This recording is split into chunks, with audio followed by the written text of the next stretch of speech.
What's up, guys? Welcome to another episode of the Always Race Day podcast, The Dirt Show. I'm Connor Ferguson here with Eric Bridger, who's going no last name this week on the name tag. I like it, Eric.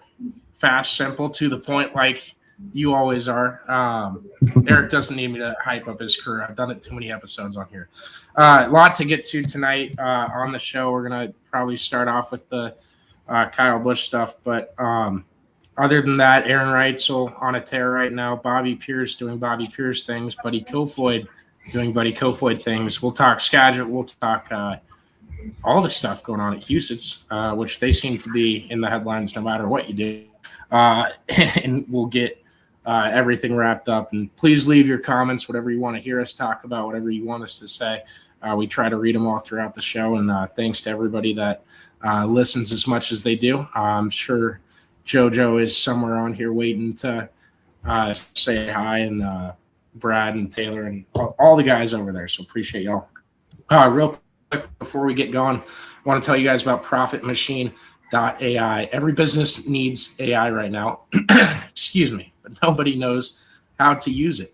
With a dedicated development team, live weekly coaching calls, sales scripts, pitch decks, and access to a private member community with 200 plus AI advisors. AI Profit Machine can help you out. Go to profitmachine.ai today. Fill out their little questionnaire. They're pretty selective with their clientele, but if they can help you out, they will, I think, and they'll do a fantastic job with how that goes. Shout out to Chris Weiser and the Weiser companies for hopping on board when they did. We really appreciate their support and all of our sponsors. So thanks to them. Eric, how are you doing? Pretty good. It was a busy weekend of watching some racing, and it's gearing up to be another busy week as well too on the dirt track and on the asphalt as well too. For sure. So we did on the asphalt show. I had all my guys bring their favorite Kyle Busch memories. And over the weekend too at Knoxville. So I say that to say I've said a couple of things about it already, but over the weekend at Knoxville, I was asking all the drivers what Kyle meant to them whenever we could at any time in the interview, whenever we talked to the guys. So I want to hear what he meant to you. And then if you remember any of his dirt late model dream, were you watching those at the time? I know we were similar ages, but you definitely had more access to knowing when those were going on and how to watch them and things. I barely knew what they were. Yeah, I remember back then it was on pay-per-view, DirecTV only. You had DirecTV and you had to have the paper. You had to buy the race to watch the race for, I think it was like 2 or 3 years they had it. And it, I don't know, the race probably cost like $40 or something like that, or $50. And, I mean, it was pretty cool to see. I mean, I guess it would have been nice to see my favorite driver at that time, Dale Jr. in a dirt late model, but, it was still cool enough to see, guys like Jeff Gordon, Kyle Busch, Casey Kane, Clint Boyer, race the same cars that were souped up like they were on Sundays on the dirt at Eldora, and obviously for a good cause as well too. So I mean, I wasn't the biggest Kyle Busch fan, probably because of Richmond of 2008 with Dale Jr. But as you grow older, you start to appreciate, similar to, I guess you want to say, like Jimmy Johnson, of what he did and what he accomplished, and also see too how he's grown with his son Brexton and his racing as well too. It's absolutely wild that he won that Prelude to the Dream, and was, I think, kind of the only. I know Tony won a couple, but the only guy that wasn't racing dirt at the time of the race, consistently, that went there and ran it and won it. And that always stuck out to me, but also that it was in a Scott Bloomquist car. Two guys, gone way prior to when they should be. So yeah, life's like that, obviously, and all those things. So are you good on Kyle's stuff? Are we if anyone else has Kyle Busch memories, whether it's Tulsa Shootout or Millbridge or anything like that, please leave them in the comments section throughout the show. And I feel embarrassed about this. I forgot to plug our shirts on the Asphalt Show. So shoptrackthreads.com. You can get Sawyer Phillips stuff, Tasker stuff, Knoxville Knights stuff. JJ Hickle's on there. Everybody's on there. Bleacher Report's on there. Bleacher Report's not on there, but you get what I'm saying. ShopTrackThreads.com, Ryan Levitt's company. Go buy a shirt today. Helps us out tremendously. And excited to have them there. How are you, Eric? Are you good otherwise? Yep, all good there. Heck yeah. I guess first we can start at Knoxville if we want. I mean, that's obviously what happened there this weekend with Aaron Reutzel winning, and Donnie Schatz looking as good as Donnie Schatz has looked at Knoxville in the past since he won it. To be quite frank with you, I think he said similar things in our interview on Saturday. Thanks to all the drivers that took the time to talk to us. Always appreciated. Reutzel's on a tear, though. The amount of big money races he's winning, going into, the kind of summer of money. When does that start? Huset's week? Yeah, I would guess so. Well, it probably would start with High Banks. It's kind of unofficial. High Banks. Well, yeah. That week. Yeah. Well, you said Huset's week. Oh, yeah, Huset's. Yeah, my bad. I thought you meant Eldora. No, but yeah, no, I'm saying that week. I guess it's always kind of unofficially declared whenever whenever you guys want to say. But I mean, Aaron Reutzel won probably close to 100K in a week and a half. So I mean, yeah, they can be month of money any week, pretty much. Yeah, I think he had raced 6 of the 8 20,000 to win races this year or more, and won all 6 of the ones he was in until Sunday. It became 6 and 7 with Buddy Kofoid, or Monday. Obviously, that my Sunday turned into a Saturday, and my Monday turned into a Sunday pretty quick this weekend. So we'll get to all that. Brad Reynolds says, "Hey, King, sorry I'm late. I was lining up a keg delivery for my stepson's grad party." I'm going to go ahead and tell you guys his stepson is graduating college. So everybody that definitely isn't high school. We're not incriminating people on our show, at least not me. Allegedly. Good evening to you too, Josh. Appreciate you watching, buddy. Yeah, right. I thought Reutzel was going to keep it going at Huset's when the front row was the exact same with him and Donnie. But at Knoxville, were you at the race this weekend? I wasn't. How well did they show Donnie versus Rico for second? Because those two, I had my eyes glued to them. I mean, it was back and forth kind of throughout the whole race. It allowed Aaron Reutzel to get such a bigger lead later. But still, even in the middle of the race, Donnie almost caught him. Mm-hmm. Yeah, I think they did a pretty well job. Durbin usually does a pretty well job of capturing the battles and all that too, and also focusing on what the leader's doing as well too. I can't remember what it was, but on Sunday during the broadcast, I didn't catch it, but I remember them talking about Donnie and the crew changing a couple of things, and they must have hit on something. So his results definitely showed to be different than it has been the last month or so. Yeah, he was saying that the crews people he was working with before would, a lot of the times they would try to throw the kitchen sink at something, and he basically just said, and I can't remember if he credited the tires as part of why this is more advantageous now, or he just said maybe this is where I need to be in my career right now. So I am paraphrasing my already bad memory from being hit in the head too many times, but just saying that he used to have the kitchen sink thrown at things, but these guys make, smaller adjustments, and it tends to help them out more than when they do throw the kitchen sink at things. And I think it says a little bit, at least, that Donnie's running, I think, top 5 in points right now. Do you know exactly where? It's got to be somewhere around 5th. It has to be. But yeah, having a tremendous year. We're almost there. We're going to get there. Maybe we won't. A lot of pop-ups. They do have a lot of pop-ups in their site. Shots, 5th. There we go.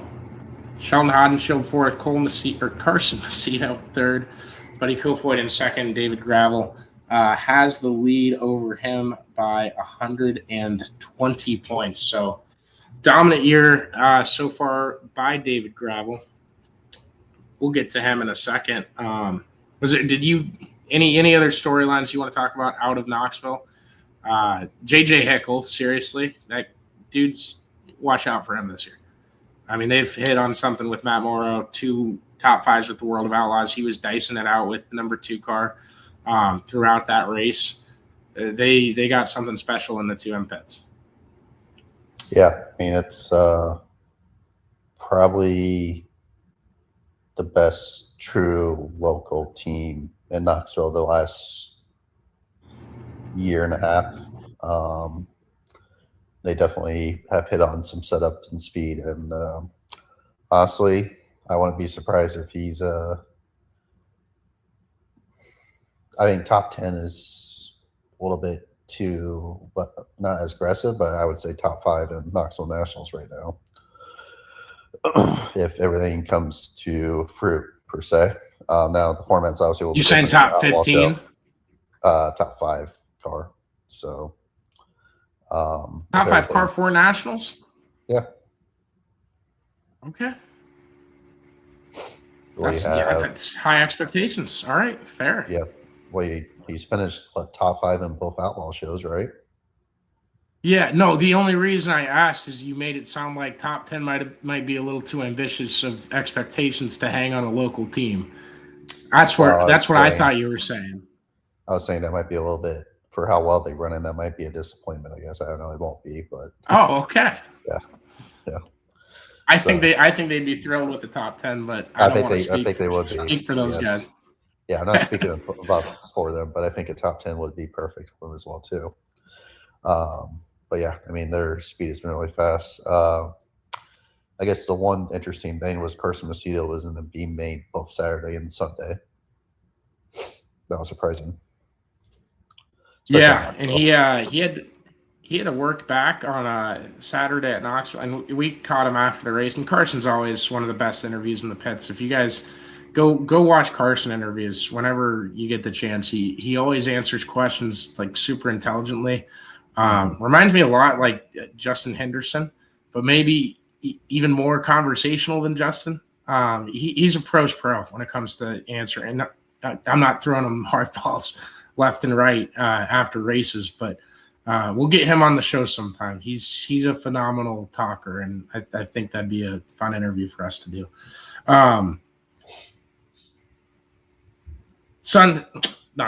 Monday at Huset's. Aaron Reutzel and Donnie Schatz again start 1-2. Buddy Kofoid had to he qualified 23rd. Ended up still getting a dash spot, drawing a terrible number in the dash. I don't remember where it was, but finishing 7th. So he started back there. And he still got to the front of the pack and then beat the entire field at Houston Speedway by 4 seconds.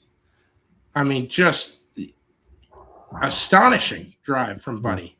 Astonishing. And then on top of it, Houston has put out during the race a bounty against the World of Outlaws, to where a non-Outlaws driver that wins the High Bank Nationals finale will take home a $100,000 bonus if they can beat one of the Outlaws. Obviously, Buddy Kofoid is in that roster, and after that performance, I don't know if you can be confident that anyone can beat him there, because that was, oh my goodness, Eric.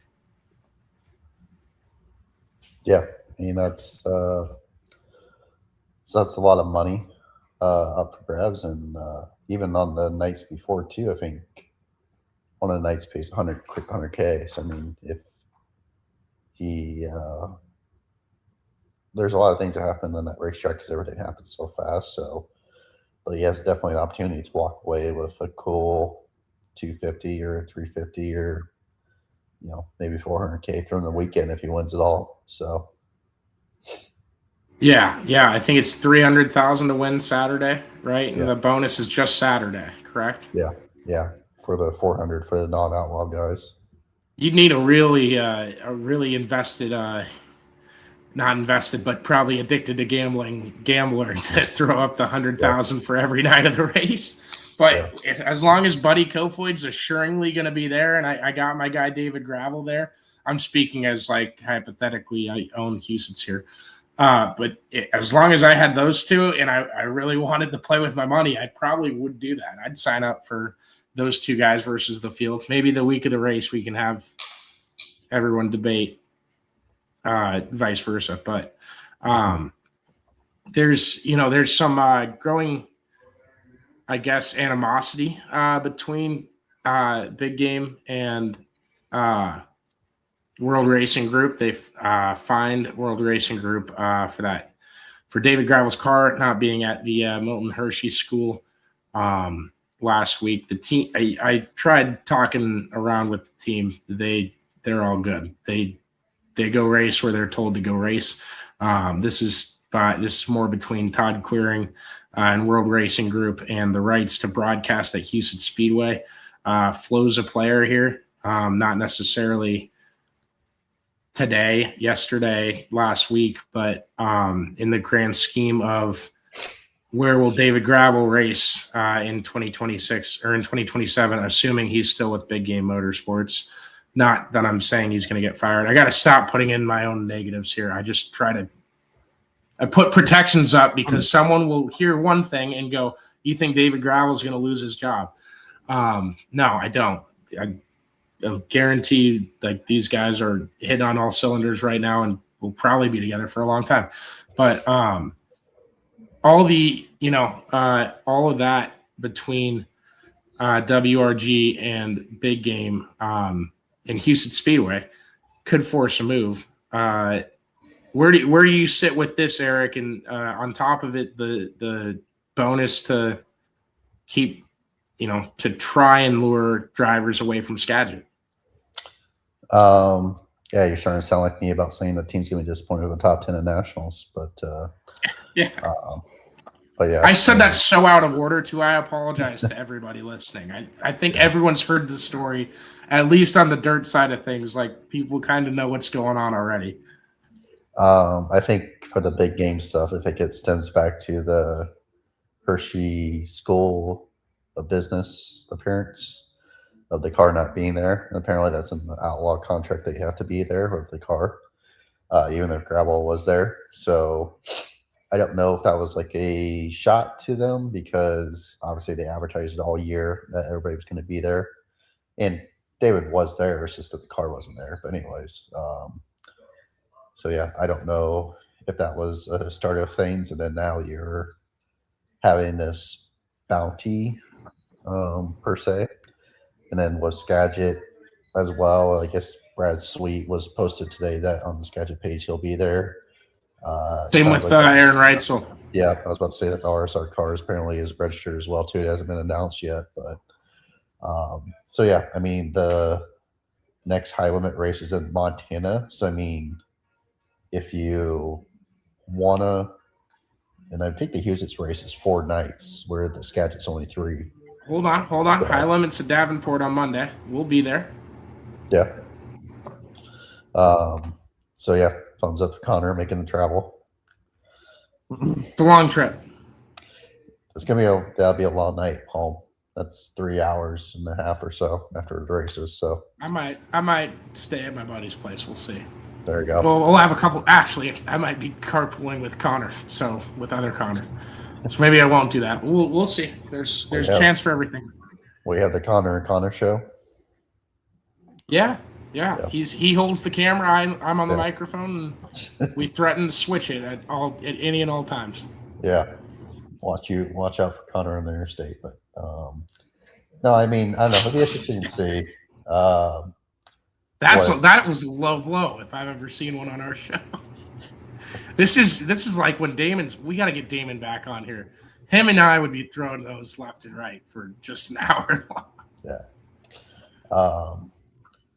I don't know. I think still see the high limit guys at Skagit. I don't know. Maybe not your Danny Sams, those type of people, because they're already on the budget and you're asking them to spend,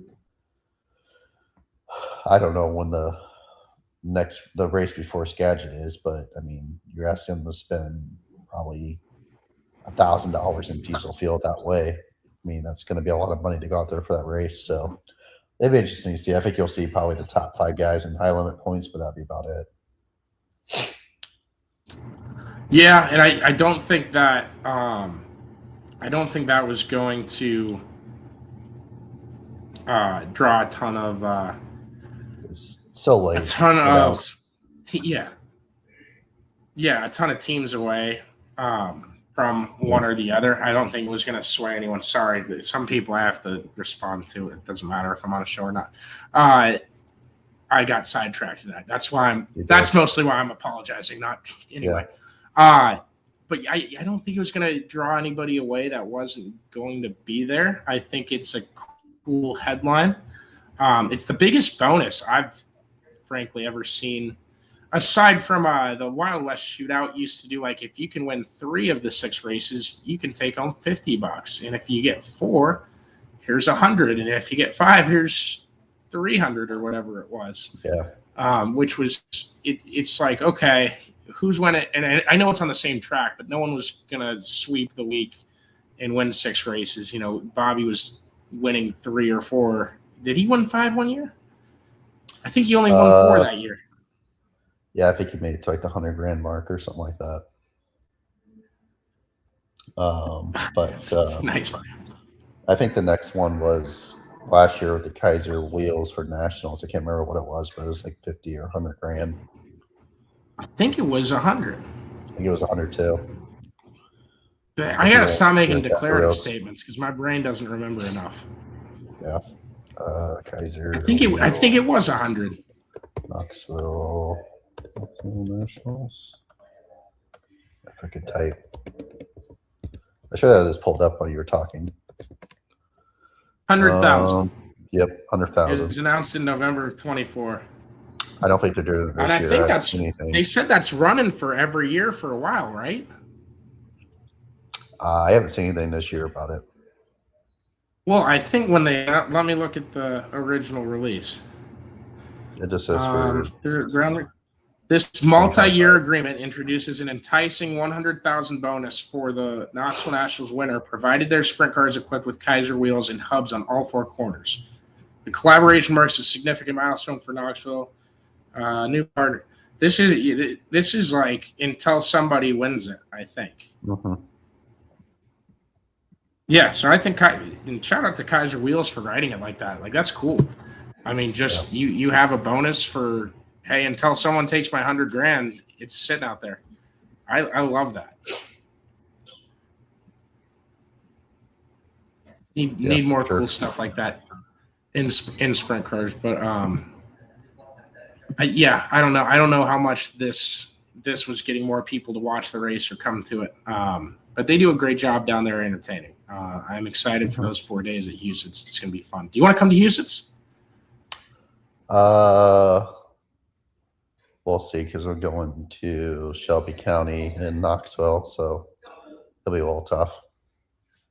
Gotcha. Maybe Saturday.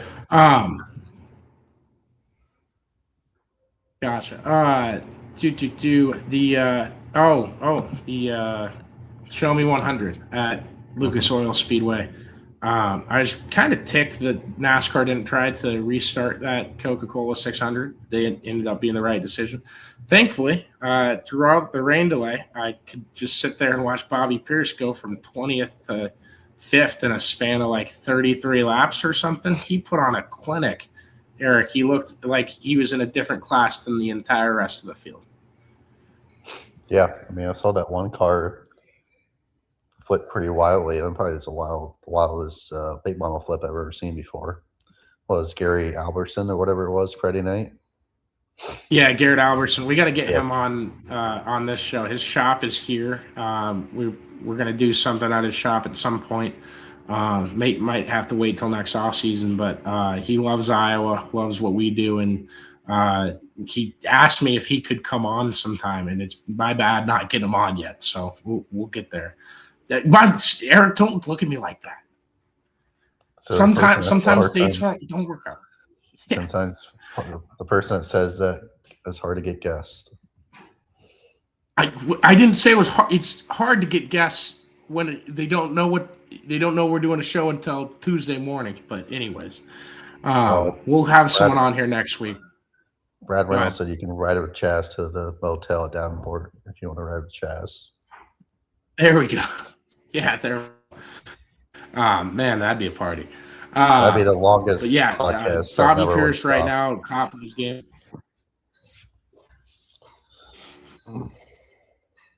It might go. Yeah. Bobby's at the top of the game right now. Have you seen kind of a run like this? This is other people bringing this up. I'm not trying to, just juice up our friends on this show. I think we got more journalistic integrity than that. At least most sprint car drivers in the pits would tell you. 99% of them, give or take. But where do you look at Bobby's career and kind of where he ranks amongst, the all-time greats, at least right now? I mean, he's up there. I don't know if it's like a JD run like he had a couple years ago with all the money he won, but I mean, I'm buddies with Bobby. Yeah. JD's awesome to us. I think JD's runs still stick out more just because. Yeah. I mean, there was times where he was like, "There's never a night off. It was win, win, win, win, win." And I'm saying that as I think Bobby might be having a good night at Marion Center. I haven't seen an update in a minute yet. Well, he also won the Eldora Million, I think, that year too. So I mean, that's hard to beat. Yep. And I think he won the Dream in the World, and I don't think he won Knoxville since he doesn't like that place. And he's won other races as well too. That might have been the same year he called it a dump. I think it might have no, been it was too. before. I think it was before because the sprint car Dream was 23, the late model Dream was 22. Yeah, does that probably? That sounds right. I could be wrong. I could be. I think 21 he called it dump. Jack Lay's second ago. O'Neill to the lead, but Pierce got back by. So Bobby's winning the race right now. I'd have it up. I try not to I'd be staring at my phone right now if I was doing it. So that's really cool to see. A little small other thing on the late model side of things, but Billy Moyer is in a AK race car getting back into kind of what seems to be it's a chassis switch, right? So it's going to be something that brings optimism. I know he's not in the prime of his career, but I think a lot of people are damn excited to see it. This was all over my feeds today and yesterday. Do you see this at all? I did not. Carl Auto Group is on the side of that car too. But yeah, one of the greatest late model guys to ever do it. I'm excited to see what it turns into, what it could turn into. When is the Dirt Late Model Dream this year?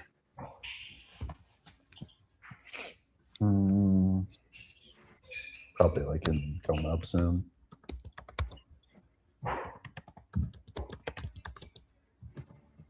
June 3rd to 6th. Yeah, next weekend. Okay, next week. That's what was weird to me. I couldn't remember. It always feels like it's May 17th, but everything's moved back this year on the calendar. I don't know. It is. It's a weird year. The calendar works this year. Because after Knoxville Nationals this year, you probably will have it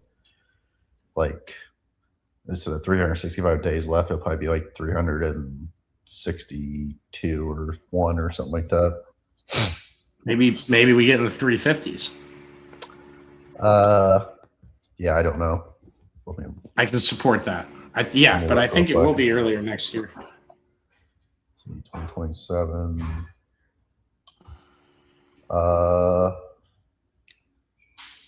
Yeah, it might be earlier. We'll see. I can't remember how they have it put on there. Yeah, they won't have the date out for next year's yet. No, usually they announce that for the same weekend as Nationals is. I'm hoping the NASCAR schedule lines up with it better. At least, if we're gonna have a Cup race at Iowa Speedway. There's a sick alternate universe where there's a Cup race at Iowa Speedway on Sunday after the Knoxville Nationals, and I don't know if I'd make it to cover it. Yeah, I don't know if we would do our tickets if that happened again. Yeah, no, and I would hope got in the president's ear a little bit. I think he knows at least that Knoxville people aren't too happy about it, but we'll see. You got anything else? We can keep it to a short show tonight. We'll get a late model guy on next week. Oh no, we won't, because that'll be night one of the World. So we're gonna have to do our show Tuesday next week, and we'll preview it. Maybe we'll get a guy Tuesday. How's that? There you go. We'll see if Bobby can come on. We'll give Bobby 5 minutes. We'll give Albertson the rest of the show. Brad does bring this up. Are we sure this isn't Knoxville Moths? It says Silver Crown race at Knoxville. I know they want it. There's a USAC non-wing race. Yeah. In Silver Crown's racing at Iowa Speedway. Silver Crown's going to race at Iowa Speedway during the 360 Nationals. We'll be at 360 Nationals. I've multiple people have came and asked me about that already. Also, I don't agree that Iowa Speedway is doing this, but they're going to have a concert going on post-race during the USAC Silver Crown race. There will be a sponsor or a concert on the Midway, and I don't know why you couldn't just do a post-race concert in the infield, but yeah, to each their own. That's going to be hard to listen to when there's cars going around track. Yeah, the big cars, as they're dubbed. Yeah. Should be an interesting one. Maybe I don't know what Caleb and the guys are doing. Maybe we'll have boots on the ground there. So we'll have somebody I know there. I will at least guarantee that we can get some updates from. 11 weeks away. We got some cool content coming. Actually some inside baseball for you guys. I'm trying to get this sold. We're doing just 60-second video, maybe 2 minutes every day leading up to the Knoxville Nationals.